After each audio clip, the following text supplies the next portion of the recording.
leads me to my next point. How are we able to rely and reach out to NFL contacts for feedback on players? The answer is networking.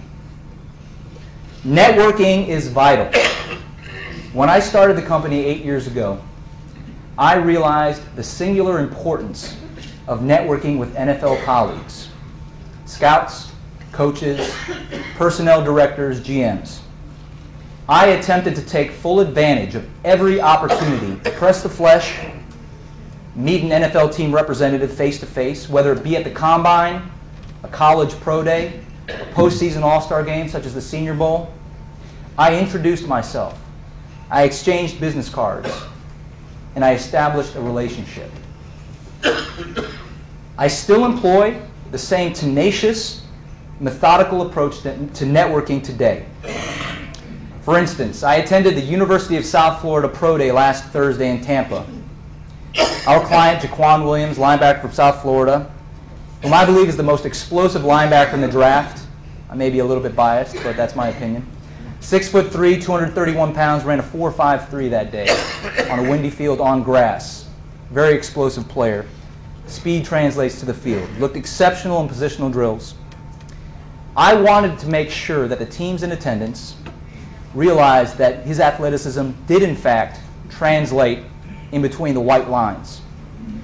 So I made sure that every NFL team representative in attendance had the list of Jaquan's 4 best games from this past season. I can recite them off the top of my head. Rutgers, UConn, Cincinnati, and Miami, Florida. Some of the more notable people with whom I spoke included Jerry Angelo, general manager of the Chicago Bears, originally from Youngstown, Ohio. Jerry is a close friend and colleague. He is a true class act in this industry for whom I have great respect. He's one of a kind. Lake Dawson. For those Fighting Irish fans out there, the name probably sounds familiar. Lake is now director of pro personnel for the Tennessee Titans.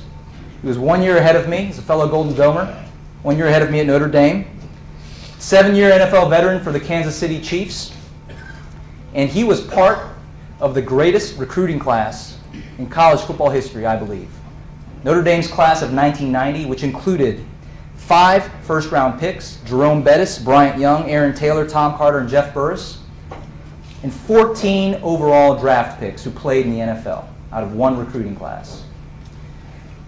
Finally, I connected with Phil Savage, and I don't know if there's any bad blood here or not. The name, I'm sure you know him well, the former GM of the Browns and current personnel consultant for the Philadelphia Eagles. This year's Combine provided another great networking opportunity for us. My team and I raised some celebratory toasts to friends of ours in the Green Bay Packer personnel and scouting departments for their recent Super Bowl victory. I had meetings to discuss our draft-eligible clients with John Schneider, GM of the Seattle Seahawks, Eric DaCosta, Director of Player Personnel for the Baltimore Ravens, who is an astute football mind. He is a GM in waiting. The next couple years he should get his shot.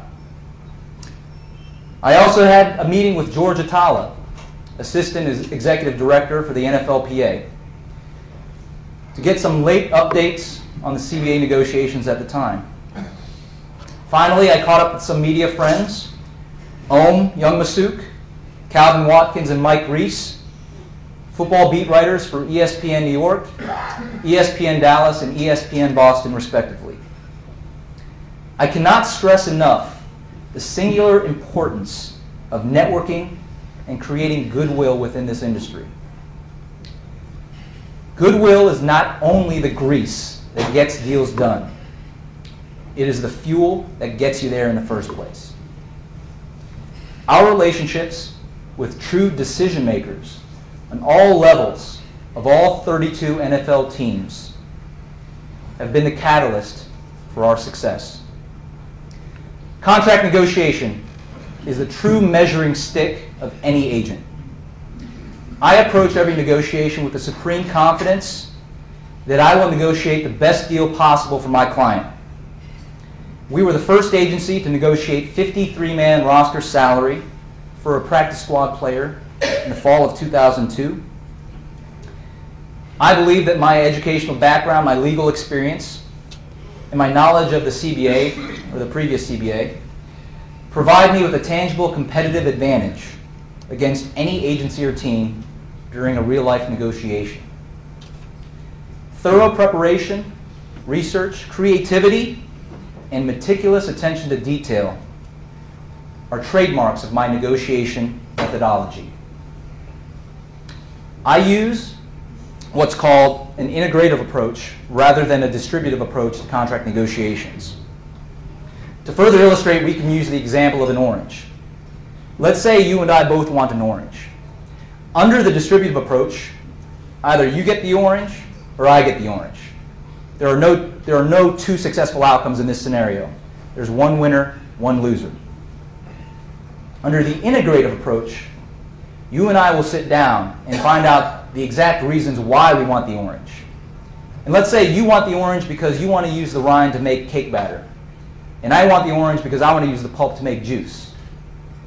We can then split up the orange. You can take the rind, I can take the pulp. Two people walk away feeling that they won, and there are two successful outcomes in this scenario. I use an integrative approach during negotiations for my clients, where I will sit down and determine the most meaningful provisions in language, and where I will concede on other less meaningful points to ensure that I secure these provisions.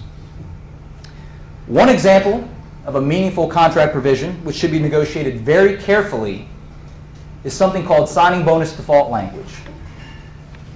A signing bonus is guaranteed upfront money that is your client's to keep once the contract is signed. In this day and age, it signifies the best type of money. Even if a team cuts a player, the player is entitled to this money, does not have to give it back.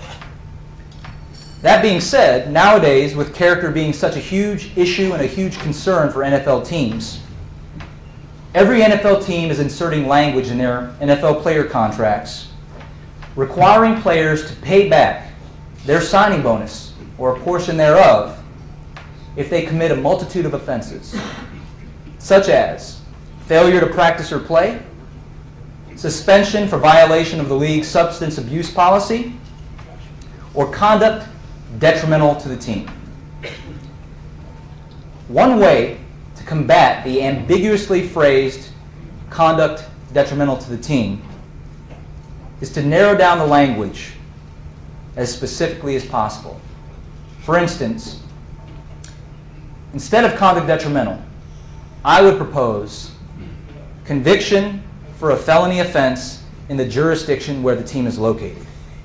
So instead of taking this broad umbrella of conduct detrimental, I mean, what could that be? Could that be a speeding ticket, a jaywalking ticket? What exactly is conduct detrimental? We've narrowed it down. For incarceration, no. Conviction. For a misdemeanor, no. For a felony. Anywhere in the U.S.? No. In the jurisdiction where the team is located. We have taken the broad umbrella of conduct detrimental and we have narrowed down the window for a default to a very minuscule opening. Several years ago, I was negotiating the contract for a late-round pick with the Dallas Cowboys.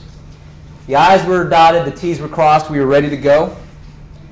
And then I took a look at the Cowboys signing bonus default language. The Cowboys had language which called for my client to pay back his signing bonus for incarceration or conviction for a felony offense.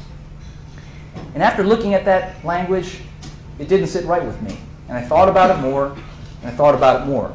And the reason why it didn't sit right with me was because the American judicial system is built upon the legal principle that a man is innocent until proven guilty.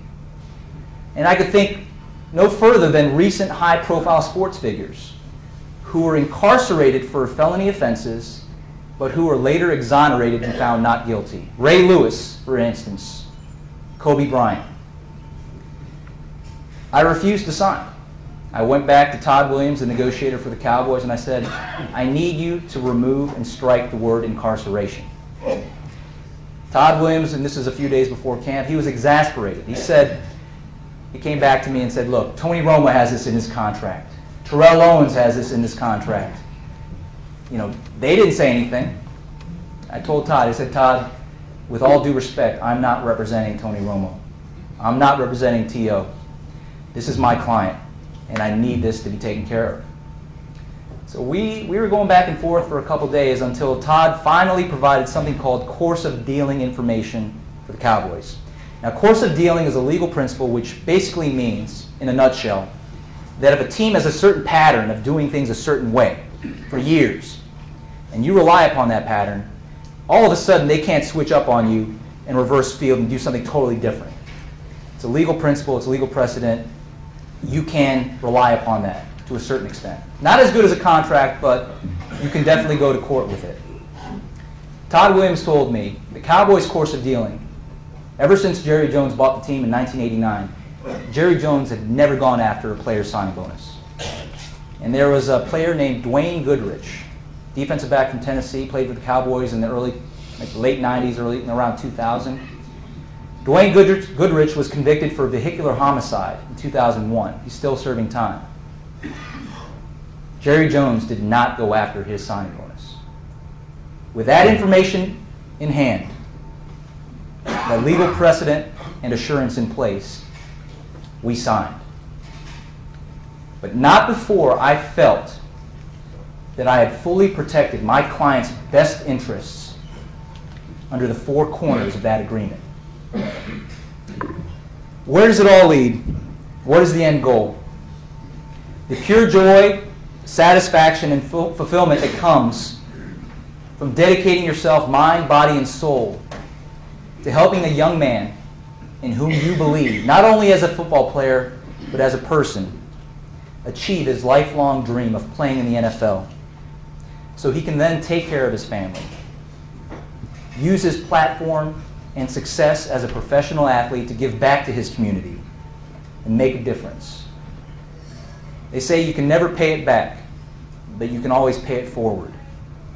And we really try to engender that type of philosophy, that approach to life in all of our clients. Real life illustration from this past year. We represent a client, Sergio Brown, free safety from Notre Dame, current New England Patriot. Last year, as the draft rolled around, Sergio was a four-year letterman for Notre Dame, came in under Charlie Weiss. Didn't really start to play meaningful minutes till about halfway through his senior season for whatever reason. He was the best, arguably the best athlete on the team. Draft rolled around. We had some interest from about 3 teams in the 7th round. Sergio went undrafted. However, we were prepared. We had charted the